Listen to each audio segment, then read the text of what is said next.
네, 부자는 경제신문을 읽는다. 오늘 하나금융투자 강재현 차장과 함께하겠습니다. 안녕하세요, 차장님. 예, 안녕하십니까. 예, 요즘 치킨 가격이 어떻게 되죠?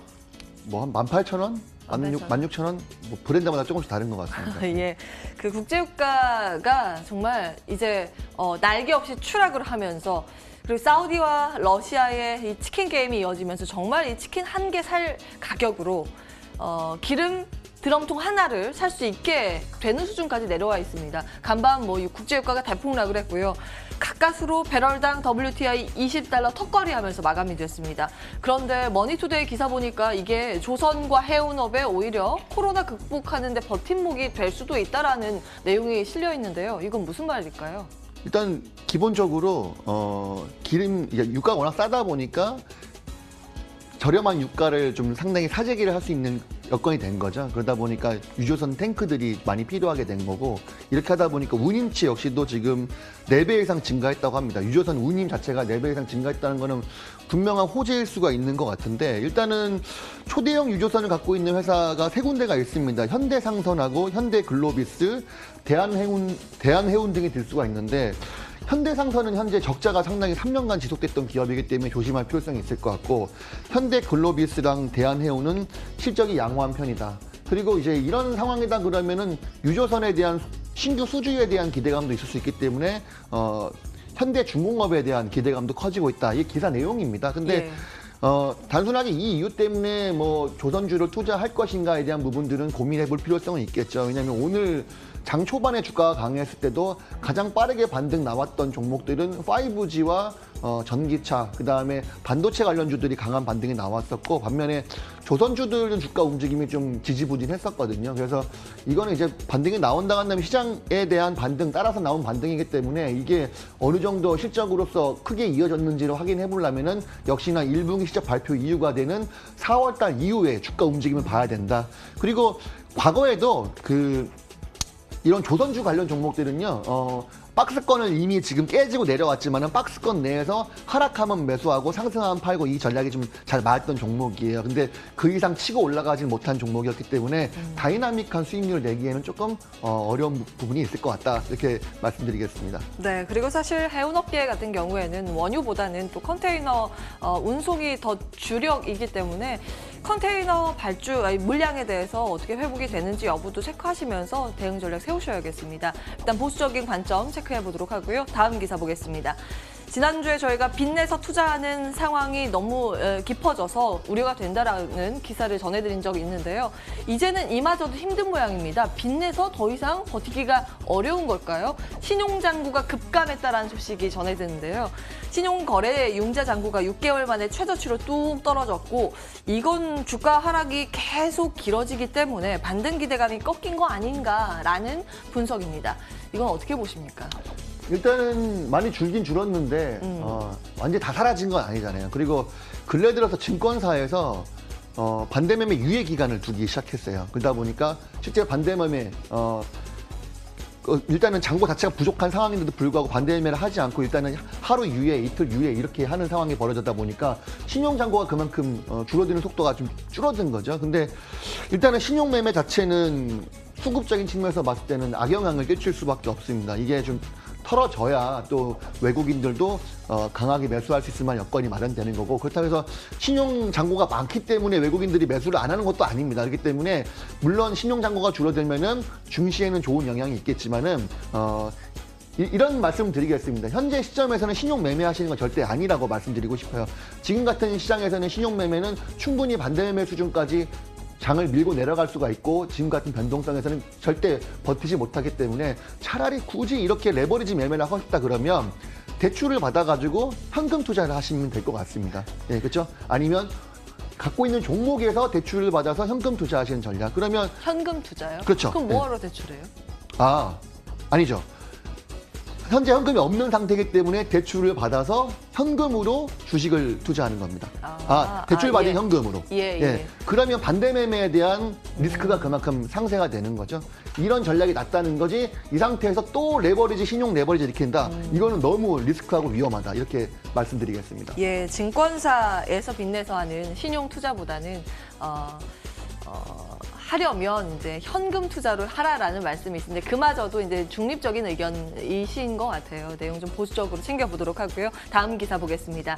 혹시 차장님 그 일명 송혜교 화장품이라고 네. 해서 에뛰드 옛날에 그렇게 불렸던 거 아세요? 예, 그렇죠. 예, 알고 있습니다. 알고 계세요. 반갑네요. 광고 많이 봤어요. TV를 예. 많이 봤어요. 예. 그때 이 아모레 캐시카우가 에뛰드였거든요. 근데 과거에는 에뛰드의 브랜드 화장품 사려면은 그 에뛰드만 파는 매장을 가야 살 수 있었는데 지금은 멀티숍에 들어가면 또 살 수 있다고 합니다. 영업 전략을 수정한 건데요. 지난달에 CJ 올리브영 온오프라인 입점에 들어가 있고요. 지금 가맹점 위주의 영업 전략을 수정하는 것, 이건 어떻게 평가해 볼 수 있을까요? 일단은 이 전략을 다 써봐야겠죠. 뭐 장사가 잘 안 된다고 안 한다면. 되니까. 예, 그러니까 예. 일단 이런 포인트보다는 좀 이렇게 말씀을 드릴게요. 아모레 퍼시픽 최근 3일 동안 올라온 주가 수준 보면은 좀 의미 있는 주가 상승이었고, 지금 최근의 움직임들, 특히 수급의 움직임들 보면은 기존의 주도주였던 IT 종목들을 매도를 강하게 외국인들이 하고 의외의 종목들에서 매수세가 나오는 게 보이고 있습니다. 그게 이제 한 가지 또 이렇게 된다 보면은 장이 반등을 할 때 주도주가 바뀌는 게 아닌가 이런 우려감이 생길 수 있는데 그랬을 때 주도주가 어떤 걸로 좀 더 바뀔 것인가 생각해 본다면 두 가지 포인트인 것 같습니다. 이미 코로나 이전부터 주가가 많이 빠졌던 헬스케어 섹터하고 예. 그다음에 중국 소비주.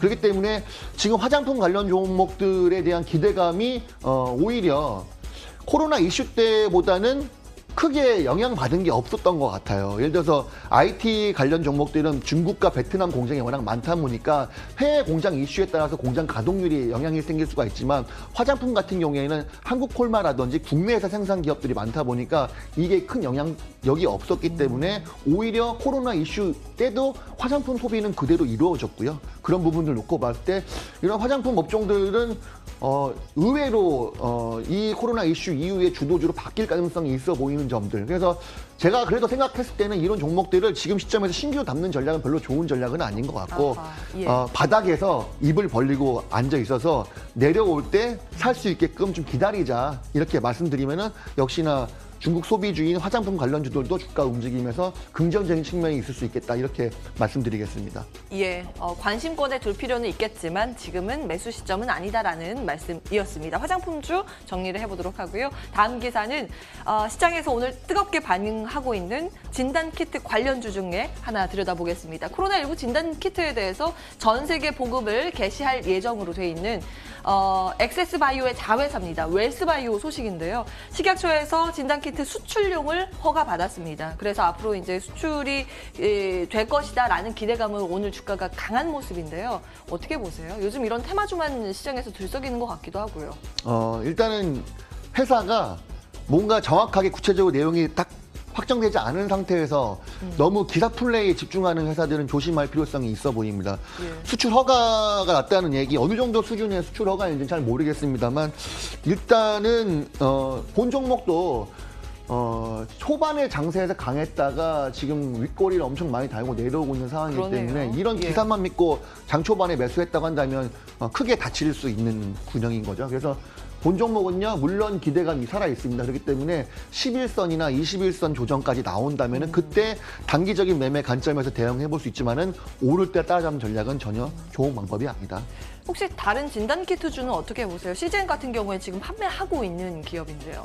제가 진단키트 관련 종목을 산다면 시젠이라는 종목을 사겠습니다. 그리고 또 안 오른 종목 중에 진단키트 실제로 수출하고 있는 종목인데도 불구하고 안 오른 종목 중에 코넥스 종목인 TCM 생명과학 그 종목도 사고 싶습니다. 근데 시젠 같은 경우에는요, 최소한 21선까지 밀리면 들어가 보고 싶어요. 근데 시젠 같은 경우에도 국내에서 가장 많은 진단을 하고 있는 기업이기 때문에 이번 1분기 실적 엄청 많이 좋아질 거예요. 그래서 시젠 좋게 보고 있지만 단기 상승이 너무 가팔랐기 때문에 조정을 기다린다. 그 다음에 TCM 생명과학은 코넥스 종목인데 거래량이 없다 보니까 정말 진짜 수혜줌에도 불구하고 주가가 못 움직였습니다. 그래서 TCM 생명과학도 굳이 진단키트 종목 중에 못 오른 종목을 찾겠다라고 한다면 TCM 생명과학 이 두 종목을 좋게 말씀드리겠습니다. 좋아 보이지만 지금 단기 급등한 부분은 분명히 있다라는 말씀이었습니다. 네, 진단 키트 관련주까지 들여다봤고요.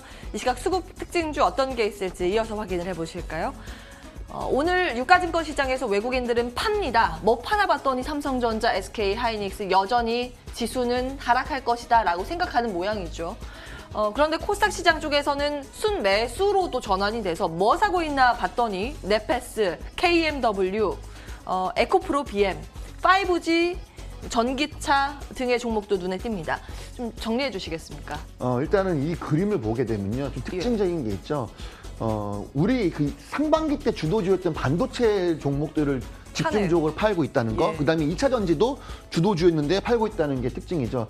이렇게 가다 보면요. 나중에 시장에 반등할 때 자칫하면은 시장 주도주가 완전히 바뀌어가지고 그 삼성전자 엄청 많이 남은 개인들이 두세 달간 또 소외될 수가 있는 부분들이 나올 수가 있습니다. 이게 가장 사실 우려가 되는 부분인데, 그래서 앞서 말씀드렸지만은 이제 뭐 펄어비스라든지 이런 게임 관련주, 그다음에 알테오제는 이제 바이오 관련주, 그다음에 KMW도 인상적이네요. KMW는 좀 엄지손가락 같은 종목인데 저는 정리를 했거든요. 근데 KMW는 5G 중에서도 대장주인데 코로나 이슈 이후에 가장 많이 인프라 투자가 나올 게 5G 관련 종목이다. 그래서 5G에 대한 기대감은 여전히 살아있다는 모습을 볼 수 있을 것 같고, 이거는 오늘자 탑 5인데요. 네, 현재 시간이요.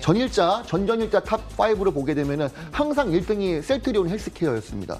그래서 바이오 종목 섹터 같은 경우에는 코로나 이슈 이전에도 주가가 많이 망가진 상태였기 때문에 가격 메리트가 있었는데 코로나 때문에 같이 더 빠졌기 때문에 가장 하락돼 있는 매력적인 구간에서 봤을 때 바이오 헬스케어, 바이오 종목들, 그러면은 코로나 사태가 이슈가 잠잠해진 이후에 한 두 달간은 삼성전자를 많이 산 개인들은 소외를 내고 바이오 종목이나 중국 소비주 섹터들이 주가가 올라올 가능성이 좀 있어 보인다. 이건 어디까지나 가설이기 때문에 염두에 두시고 매매하신 전략이 좋고, 그렇다고 해서 이런 게 사실이라고 한다고 해서 삼성전자와 같은 우량주를 그러면 매도하고 다른 빠른 종목 갈아타야 되는가? 이건 아닌 거죠. 이왕 기다리로 맘먹었으면 6개월이고 8개월이고 삼성전자도 기다리면 올해 연말까지 한 6, 7개월 이상 기다리면 또 정고점 수준까지는 올라가지 않겠습니까?